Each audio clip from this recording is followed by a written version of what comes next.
Just a little bit about our association. So we have the Independent Colleges of Washington here, so the privates. We also have the community colleges. I represent and advocate for these campuses, so the public four-year institutions. So all the University of Washingtons, all the Washington State universities, along with the regional campuses in Bellevue, these are all member associations for the Washington Student Association. So together we're able to actively create a legislative agenda that we're all on the same page about. We show up to the Capitol together. We have 11 different full-time students who move down to the Capitol the entire session. It could either be January to June, or it could be January to March, and they spend 40 hours a week advocating on your behalf for your respective institutions. So if you're trying to go to a four-year or lead one of these programs, please make sure to apply to your student governments. So we have some folks here who have done the program before, so it's really exciting to do. So this is what I will be covering, and then Devin will be covering the social media and the groups brainstorming. So I'll go over some student issues, what a student issue is, how you can advocate for your community, what our role as WA-SEN is going to be in the state legislature, also how you can educate lawmakers, increase student profiles, and really use your voice to navigate the state legislature, which is a little bit of a nuanced conversation, but I just want to make sure I cover from my personal experience, what I've been able to see from students who go to Olympia, from their experience, some tips and tricks that can help you navigate the legislature in a more effective manner and in a way that's going to make you more comfortable actually going there and walking in the halls of Olympia.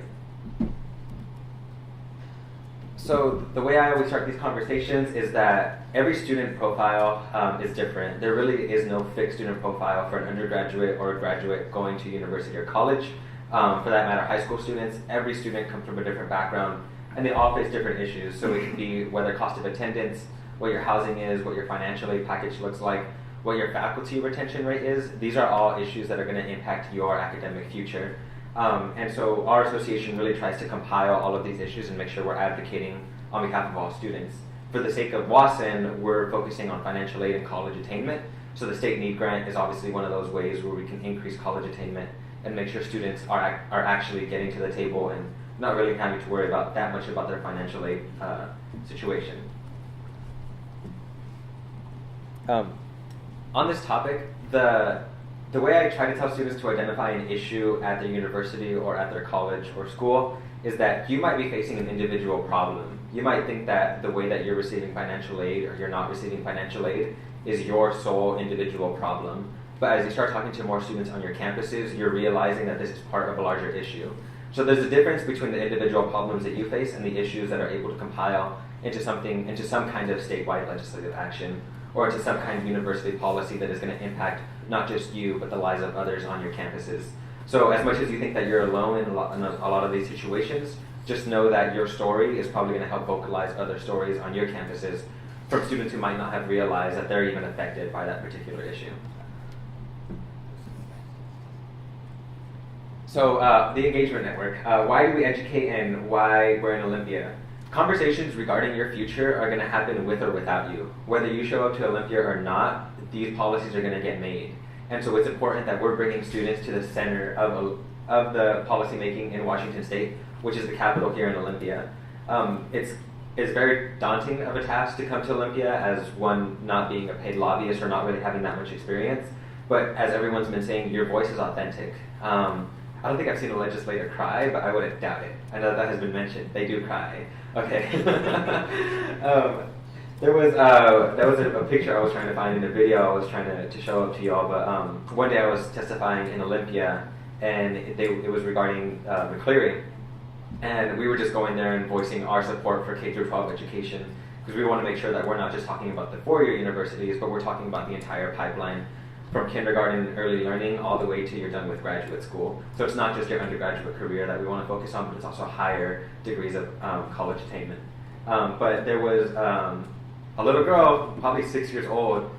She skipped school to testify in front of the committee, and it was amazing to see the 6-year-old girl testifying in front of the committee. If you don't believe me, I will promise I will bring up that video for you. But yeah, do it. Okay, I'll see if I can find it. So we also want to make sure that we're here to identify student leaders who can inspire others on your campuses. So just the fact that you're here on a Saturday right around finals time is inspiring for me to see, just knowing that there's other students who believe in this work, and it's really worth it that this association exists, that this work group exists, and you all are here. And we also want to make sure we're providing you with the proper training and knowledge to make sure that you're confident going into those meetings or into those lobby days or education days with as much preparation as possible. Any questions so far? How are y'all doing? Jazzed? Good? Jazz hands? Woo! Okay. That was a good little... Y'all practice that.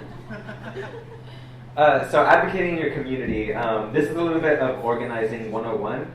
You really have to know who you're starting out with. So for the sake of our association and our work group, we're really organizing students. And so this is folks who are in high school, going into your college years, people who are in college. And also if you're a junior or a senior, how many juniors and seniors do we have here for college?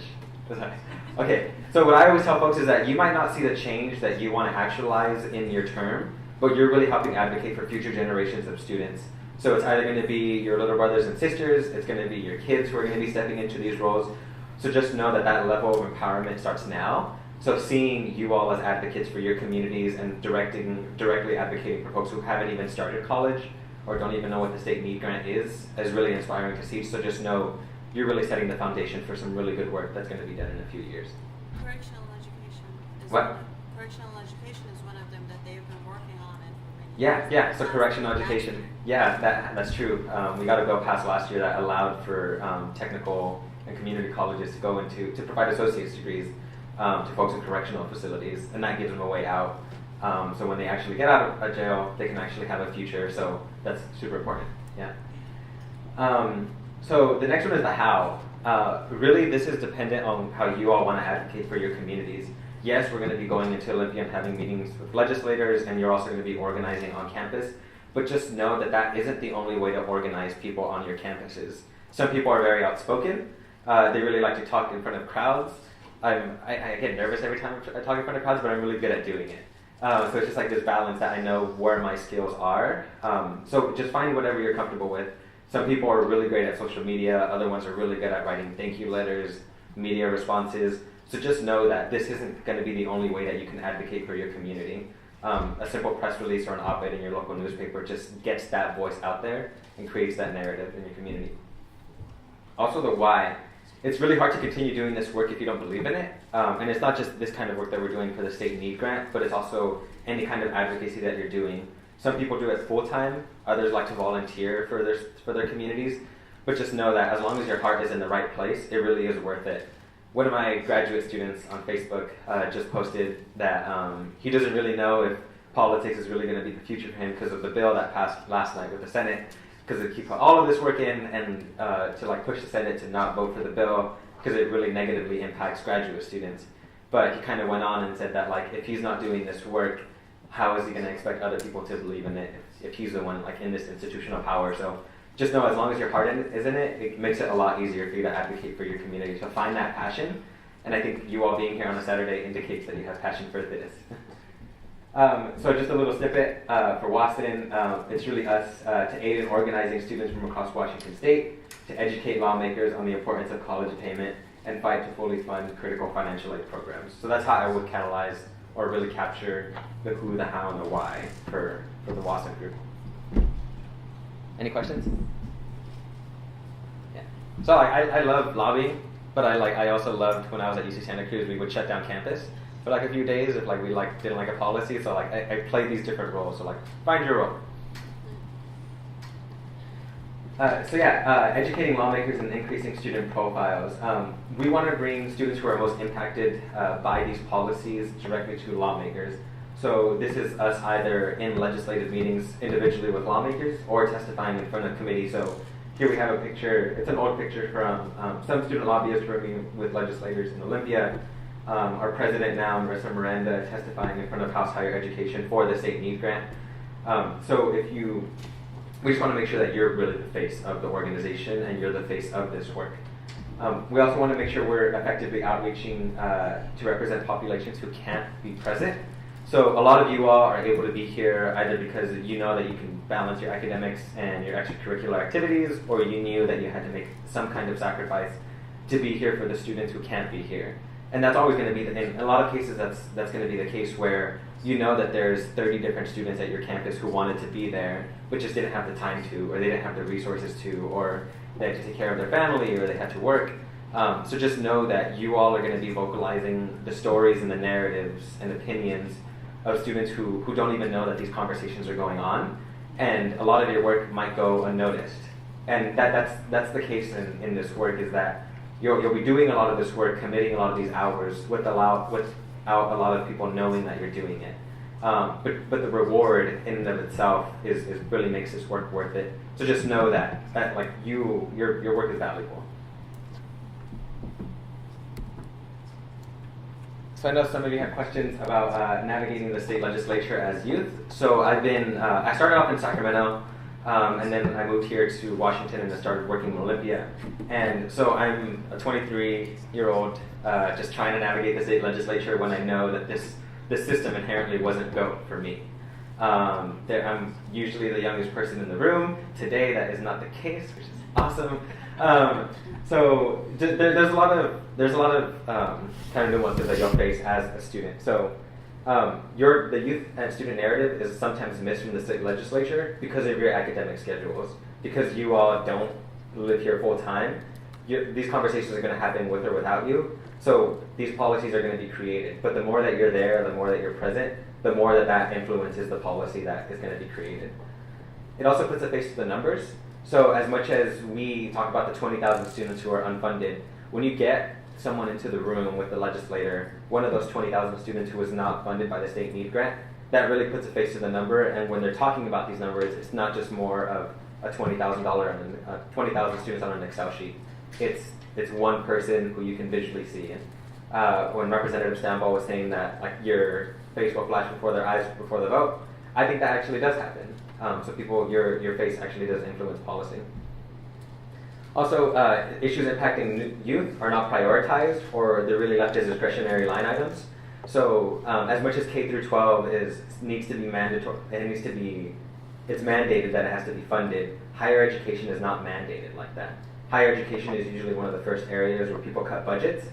So this really means that they know that you all won't react as much as a special interest group that is as organized as maybe like a giant lobbying group in Olympia. They know that you all aren't going to be communicating with each other as much because they don't communicate with you. They don't do that kind of outreach. Also, they really care about voting. We know that youth voter turnout is low, but that doesn't mean that we're not interested. There's a balancing act that has to be done. There has to be effective outreach to the youth, and there also has to be youth engagement. So as long as those two are able to come together, we know that youth voting is going to be turning up. We're one of the biggest voting blocks. We outnumber the baby boomers. It's just getting us to that place where students are actively interested in voting, if they're eligible to vote, and then also just being civically engaged in other methods, not just voting. That really is only one piece of the puzzle. It's getting involved in local commissions, getting involved in your student government, in your university administration. So it goes beyond a lot of that. I talked about your student schedules, not for those who are present. And then, as Stamball was mentioning, you're the expert, really, at the end of the day. I know we heard that like 10 times, but you really are going to be the expert in a lot of these conversations. So just know that they can't erase your narrative as much as they want to. And then so there's also the other real reality of navigating as a student of color. So these institutions really weren't built for people who look like me, for people who come from marginalized communities. We just need to recognize that as much as we want to change the system, we're not inherently welcomed in the system. People who look like me are rarely walking the halls in Olympia. I don't think I've ever taught Spanish in Olympia, and that's my first language. And so I remember the first time meeting with Senator Rebecca Saldana, and then I was like, "Oh, I'm Guillermo," and she was like, "Oh, Guillermo," and then I was like, "Yeah." I was like, "You got it."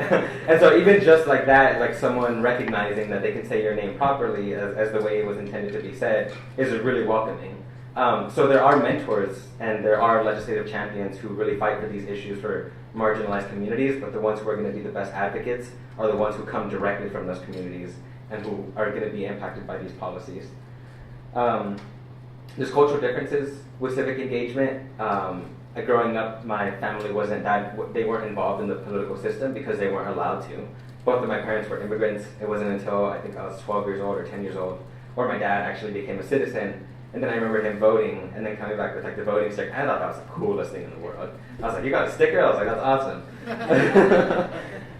So just know that there's cultural differences when you're trying to engage with students on campuses and tell them like, come to Olympia, like share your story. Some people are going to be really hesitant about that just for these same reasons, that they know that the lobbyists, they know that the lawmakers who are in these positions of power don't look like them and they don't understand that narrative.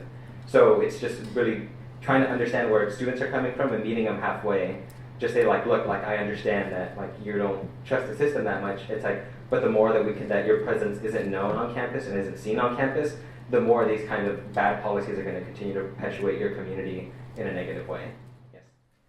I remember I was meeting with the legislator with one of my students, and one of our issues that we work on is felon enfranchisement, so that they get the right to vote once they're out of the Department of Corrections.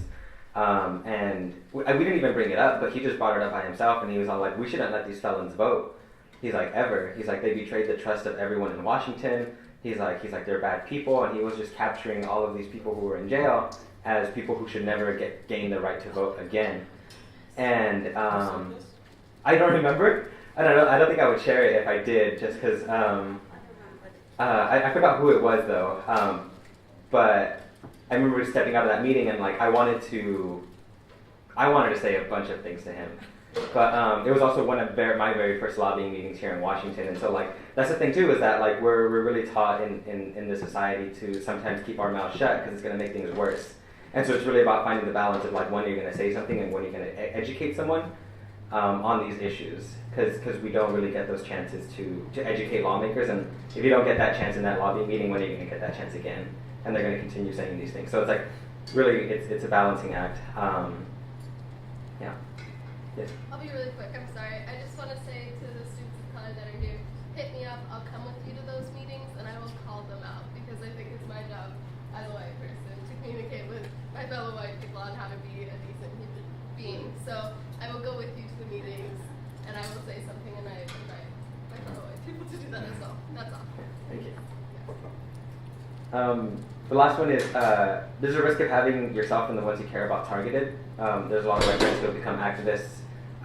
They do different kinds of advocacy. They do organizing, they do lobbying, and they're scared about getting involved in the political process because your name is going to be out there on newspapers.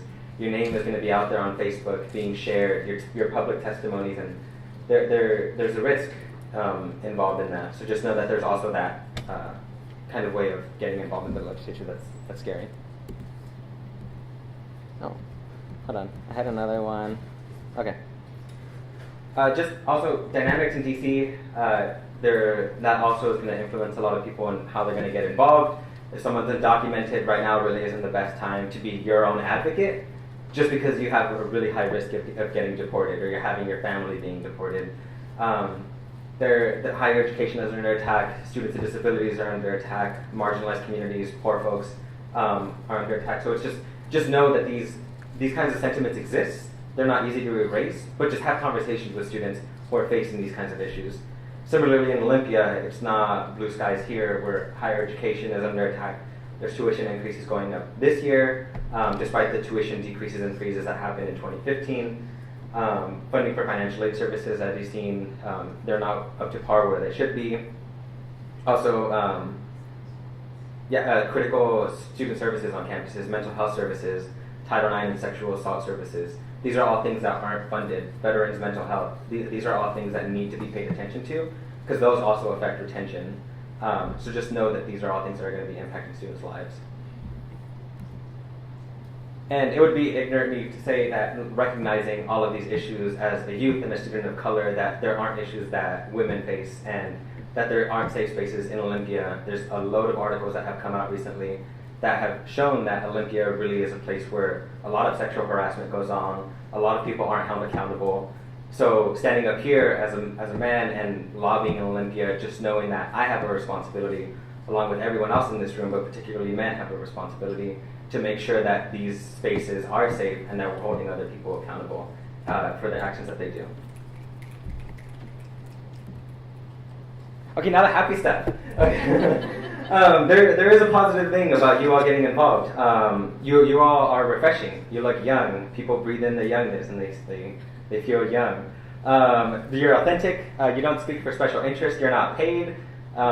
Just your voice, your message echoes in Olympia. There's a lot of times when legislators remember a particular story, for the positive or for the negative. They remember the time that they talked to a student and they knew that they were inspired. There's a bunch of students, or not students, legislators and staff members who are alumni of your different campuses who might have been involved in student government. I know that there's some students who have been involved with fully funding the state need grant for a while, and now they're in positions of power, and they're like, "Y'all are still working on this?" I was like, "Yeah." I was like, "I still have to make signs." And so it's refreshing to see that. We inspire a new generation of student advocates. How many of you never thought you would be in a room like this? Yeah, so there's something that sparked your interest in coming into this room. When I was in high school, I wanted to be a forensic scientist. There was like nothing political about me beyond that. I really liked Barack Obama. And then like my junior, senior year, I started getting more like actively involved in politics.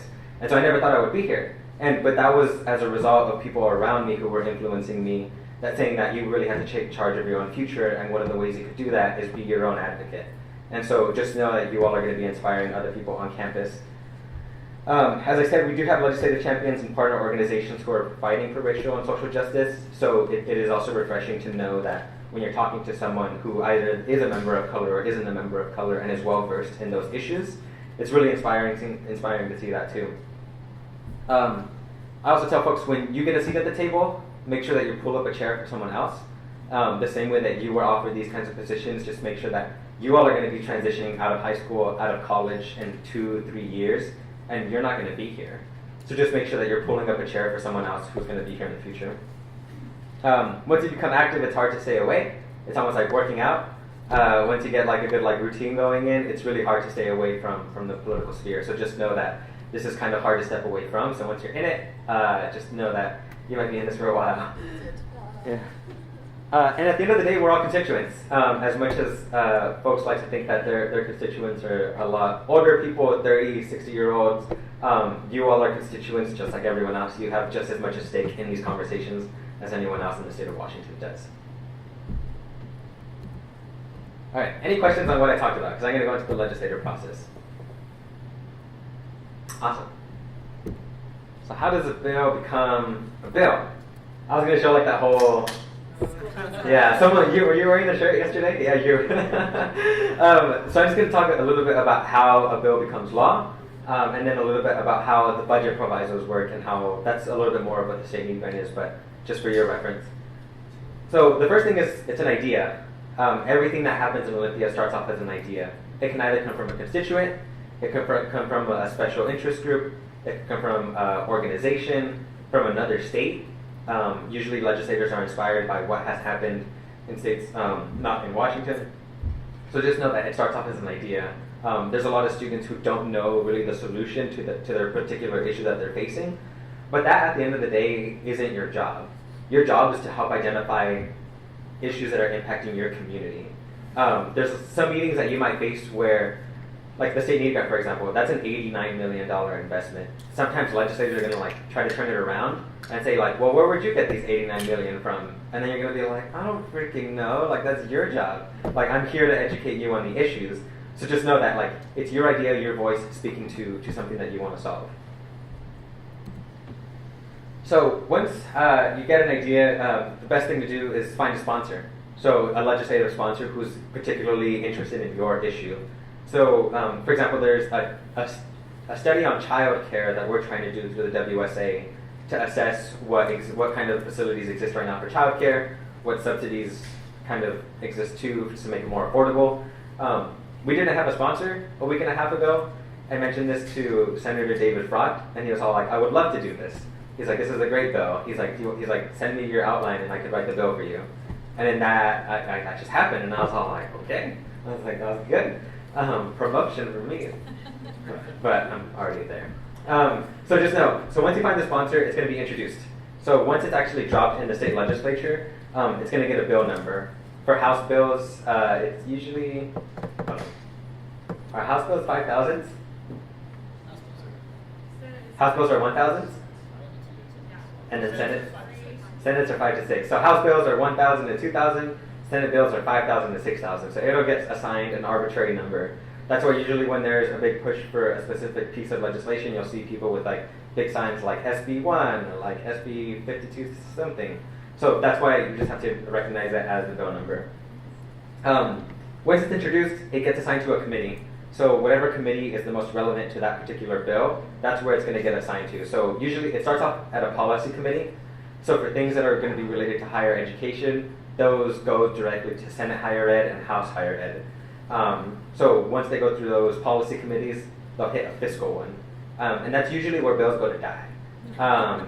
But not all bills are going to die in the fiscal committee. It's just that when it comes to money, that's where people really show their priorities, is whether or not they believe in the issue, and if they do, whether or not they're willing to put funding behind that issue. Everything good so far? I was telling folks that I could do this training in like 3 days if I wanted to, or like 10 minutes. I'm going to try to keep it to only a day today. All right. So yeah, I talked about the legislative committee process. So the way that you're involved in that legislative committee process, the different members, there's majority members and there's minority ranking members. So the folks who are going to be in the majority this year are going to be Democrats in both the House and the Senate. Last year it was the House the Dems, and then in the Senate it was the Republicans who were in charge. So there was a difference. There was a different power dynamic than exists this year. So all the folks you're going to be seeing this year in the chair roles are going to be Democrats, and the ranking members are going to be Republicans. So you're going to be speaking to both audiences, though. Both Democrats and Republicans are going to be able to ask questions about that bill, and they're going to hear your specific testimony. So how many of you have testified in front of committee before? All right, a few hands. So this is where you get usually a minute allotted to your specific personal testimony. So they'll call you up. There's about 12 different chairs, and all the legislators are looking at you, and it's your personal testimony that they're going to hear. So if it's a big bill, there's a long line. Sometimes there's not that many people, but just know that you're speaking to your particular issue. And it's really empowering, and you're on TV, so you get a cool picture. So once it's done through the policy committees, and if it gets passed through the policy committees, there's another step where it has to go through rules. If it goes to the rules committee, and that's where it kind of is staying, you have to get one legislator to pull that bill from the rules committee onto the floor. And on the floor is where people actually vote. That's where you see members of Congress, in the big room in the chamber, that's where they're actually voting on it. So to actually get it to the floor, you have to pull it from the rules committee. So the House of Origin votes. So for example, let's say we introduced a bill at the House. If the House passes it in a majority, that's when it goes to the opposite House. So that's where it's going to go now to the Senate. So once it goes to the Senate, it restarts that entire process over again. So it's going to start off on the policy committee. So it's going to start in the higher education committee. If it moves past that, it's going to go back to fiscal. Just know that your bill could get stuck in any one of these processes. If the House Higher Education Committee doesn't like it, if the Senate Higher Education Committee doesn't like it, it could just stop there. And it won't even go to the fiscal committee. And it won't even go to the floor. So just know that you just have to keep making a case in front of different legislators at each of these rounds. And in between each of the committees, you're going to have to be meeting individually with legislators. So that when you go and testify in front of committee, this isn't the first time they're hearing about your bill, or it's not the first time that they're hearing about your issue. So just know that there's active lobbying that goes in with this process. So let's say the House passed it, and the Senate passed your bill, then it goes to the governor's desk.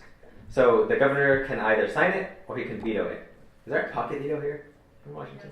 Yes? Sections. You can delete sections. Okay, so the governor can delete specific sections about bills here in Washington. So just know that even though it gets to the governor's desk, there's still a chance that your bill can get amended. There's some numbers that can be changed. So this was 5 minutes on how a bill becomes a bill. And I didn't sing it in song, but I hope it resonated with you.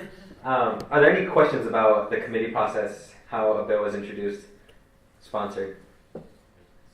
Cool. So if you're interested, which you should be interested, when you go home, find out your legislative districts and who those members are, and try to see if you can set up a meeting with them.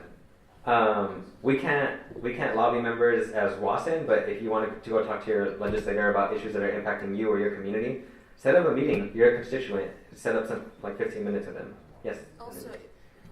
Also events that every district has, monthly events. Mm-hmm. Most of them, as far as I know, all of them have all those meetings that are really so many powerful people getting together, talking about all these issues, and when they see younger adults trying to advocate for their community and for other students, they really are tending to help them. So these meetings are also very effective.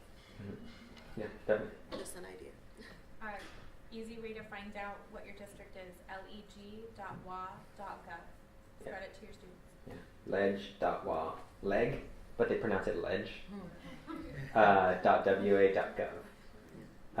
People, when you're in session, they say that like the amount of walking that you're doing and the amount of stairs that you're climbing, you have ledge legs.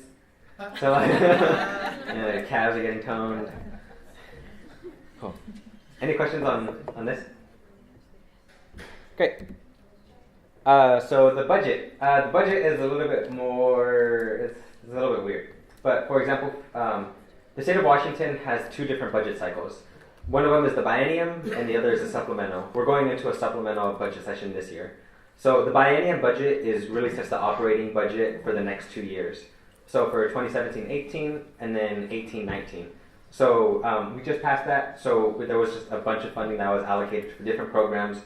And that's really the year where you make a big fiscal asks. One of the reasons why in that paper that Rochelle Sharp gave you was fiscal year 19, FY19, was because we're not going to get an $89 million allocation this year in the supplemental budget because there's less money to go around. Really this year is to kind of like fix any issues that were with the last year. If there's unexpected kind of like budget items that happened, just make sure that we're addressing those in the supplemental session. But this is a breakdown really quickly of where most of the money goes. So human services takes up a big chunk of it. K through 12 schools is the next, and then higher education. So just know that K through 12, that's where funding has to be mandated, whereas the higher education, that 16%, that can be sliced and diced any way in a budget year. So we're always left to make our case in front of the state legislature. Okay, so the way it starts, May through September, a lot of budget bills and a lot of bills in general come from state agencies. So this is to fix state agencies in whatever way possible. So this is where folks are working with their state agencies to find out what their next operating budget is going to be. Not so much us. As students, we're not a state agency, but just know that this is a big part of the process. The Office of Fiscal Management puts together a budget compilation, and then that also helps inform the governor's budget. So the governor comes out with his budget first, and then that helps give the legislature an understanding of like where the governor is and kind of where they might have to meet the governor on some priority bills and some priority budgets. So there's something I was going to say about that. Oh, last year, for example, the governor had included tuition freezes and had fully funded the state need grant in the first version of his budget. But that is really only kind of like a framework for Washington. So this is kind of like a little bit of pie in the sky because I think it had included $4-point-something billion in new revenue. So that meant new taxes. And the Republican-controlled Senate more than likely, and they didn't go through with any kind of increases, any kind of tax increases to fund those increased investments in higher education. So once the governor introduces a bill and the legislature gets into session, so this year we're working on the 65, I think it's 60 days. 60. Yeah, 60 days. 60 days, that's our supplemental session. And as I said, we're not going to be really doing big asks, any kind of big fiscal asks this year. I think we have one like $215,000 one that we're not sure we're going to get. And that's not really that much money in the grand scheme of things when we're talking about an $88 billion budget. So this is where they get the chance, each of the chambers gets to look at their budgets and come up with their own version of the budget. But at the end of the day, they have to come up with one solidified budget for the governor for him to sign off on. If there are disagreements, it goes into something called conference committee. And this is something that's going to happen with the Senate and House tax bill that just passed at the federal level. The House bill and the Senate bill are different. So that means they're going to have to get together in a conference committee and work out those differences and iron out really what they're going to be prioritizing. Once it's enacted, that serves as a 2-year operating budget. The governor can veto a funding line item or just accept it. And yeah, as I mentioned, the budget process for this year is going to be just to address any emerging issues that pop up. Anything that costed more than they expected, any kind of tax that generated more revenue than expected. This is where the money that we get to work with.